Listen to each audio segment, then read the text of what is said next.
नमस्कार, कमल पगार किचन मध्ये तुमचं स्वागत आहे। चला आज मस्त चिकनचा पॅटीस बनवूया। 2-3 पाण्याने चिकन धुवून घेतलेलं आहे आणि आपल्याला बॉईल करून घ्यायचं आहे। याला थोडंसं तेल टाकलं आता चमचा, त्याच्यात थोडंसं मीठ टाकायचे, हळद टाकायचं आहे। हळद टाकून मिक्स करून झाकण ठेवून द्यायचं आहे आपल्याला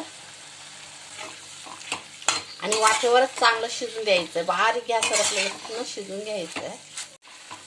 बोनलेस चिकन पाहिजे असंच काही नाहीये, आपलं साधं पण चिकन असलं ना त्याला बारीक करायच्या टायमाला त्यातले जे आहे ते कडक हाड निघून। त्याला आता झाकण ठेवून दिलेलं आहे आणि आरामात शिजून देऊ।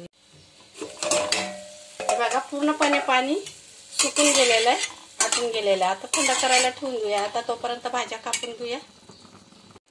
हे बघा चिकन बॉईल होईपर्यंत भाज्या कापून झालेल्या आहेत। गाजर आहे, कोबी आहे, शिमला मिरची, थोडे पोहे घेतलेत भिजून आणि बटाटा आहे। चला आता हे थंड झालं, आपण याला ना बारीक असे चुरून घेऊया। हे बघा असं बारीक करून घ्यायचं याला।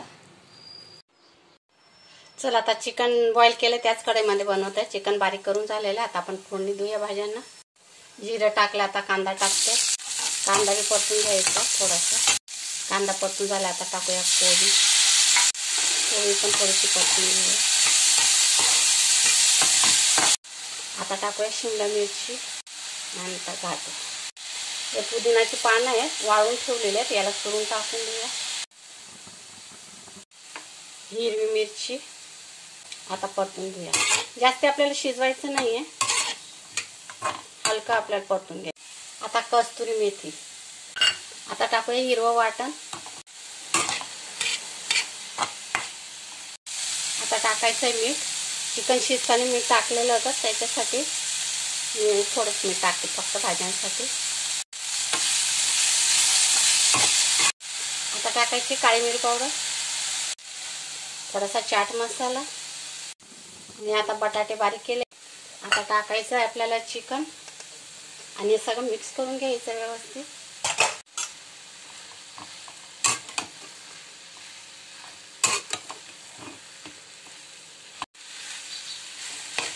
झालं मिक्स करून, त्याला मिक्स करून झालेलं आहे। आता टाकूया सोया सॉस। चला आता चिली सॉस, सोया सॉस दोन्ही टाकून दिलेलं आहे। आता पुन्हा एकदा मिक्स करून घेऊ।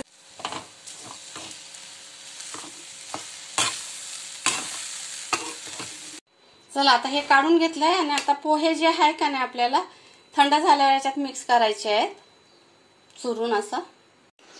चला आता थंड झालेलं आहे हलका। आता जे पोहे थोडेच घेतलेत मी, हे पोहे ठेवून देते, थोडेच पोहे वापरायचे। चला आता हे याच्यात मिक्स करून घेऊया। थोडा चाट मसाला अजून टाकते। मिक्स करून घेतलेलं मी आता। चला आता आपण याचे मस्तपैकी तुम्हाला जसा शेप द्यायचा आहे तसा द्या।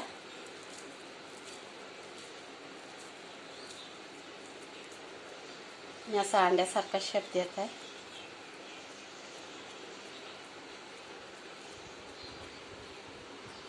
हे बघा, आणि असा गोल शेप द्यायचा तर गोल पण देऊ शकता।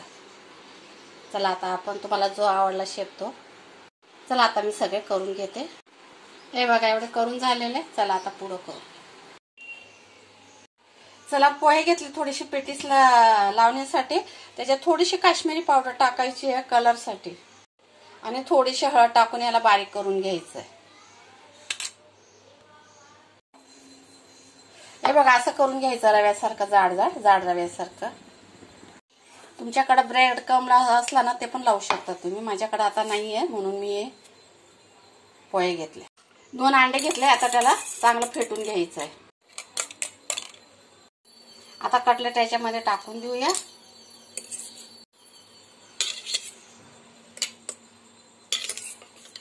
आणि आता हे जे आपण पोह्याचं बनवलं ना त्याच्यात टाकून देऊया। त्याच्यानंतर वरनं साईडला थोडीशी ठेवलेले पावडर मी। चला आता असेच करून घेते, साईडला ठेवून देते, नंतर तळायला घेऊया।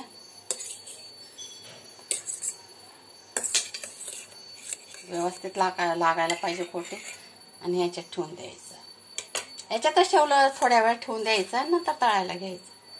लगेच त्याला टाकलं की नाही ते पीठ सुटतंय जरा, त्याच्यासाठी थोड्या वेळ त्याला मुरून द्यायचं, म्हणजे चांगलं लागू द्यायचं पोह्याचं। सगळ्यात भारी आपलं हाताचं काम मगज मारी नको.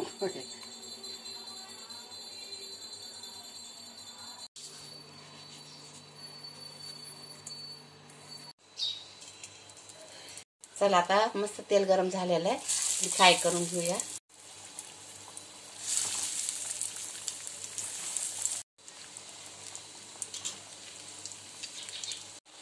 छान मस्तपैकी खरपूस होईपर्यंत आपल्याला फ्राय करून घ्यायचे. चला झाल्यात बघा, मस्तपैकी काढून घेऊया आता आपण.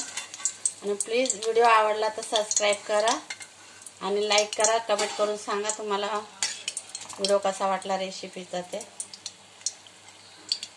चला आता मी अशा प्रकारे सगळे करून घेते, बनवून घेते.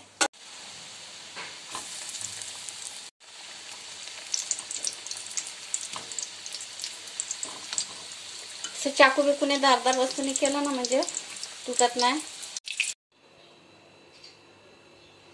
झालंय बघा तयार पेटीस. मस्तपैकी चटणी सोबत लसणाची आणि सुक्या मिरचीची चटणी बनवली, खूपच छान झाली आहे.